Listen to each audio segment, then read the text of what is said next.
দই ইলিশ বানানোর জন্য এখানে নিয়ে নিয়েছি টক দই বেশ অনেকটা পরিমাণ। এবার এর মধ্যে দিয়ে দিলাম সর্ষে, পোস্ত, লঙ্কা বাটা, আর দিলাম লবণ, হলুদ। মাছে লবণ মাখানো আছে তাই লবণটা দেখে দিতে হবে। আর দিতে হবে বেশ অনেকটা পরিমাণ সর্ষের তেল আর কয়েকটা কাঁচা লঙ্কা। এবার এইটাকে বেশ ভালো করে ফেটিয়ে নিতে হবে। তারপরে এই মাছের মধ্যে দিয়ে ভালো করে মাছটাকেও এর সাথে মিশিয়ে নিতে হবে। তারপরে এটাকে গ্যাসে বসিয়ে সিমে রান্না হবে। বেশি গ্যাস জোর দেওয়া হবে না, তাহলে নিচে লেগে যাবে কড়াইয়ের নিচে। এই যে এবার এটাকে ঢাকা দিয়ে দেবো, আর নাড়াচাড়া কিছু করব না, একবারেই ঢাকা খুলবো 20 মিনিট পর। এই যে 20 মিনিট পর ঢাকা খুলেছে, দেখুন কি সুন্দর হয়েছে দেখতে।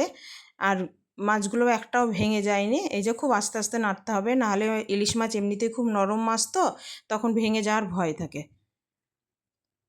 আমি আজ প্রথম করলাম দই ইলিশ, আগে কোনো দিন করিনি।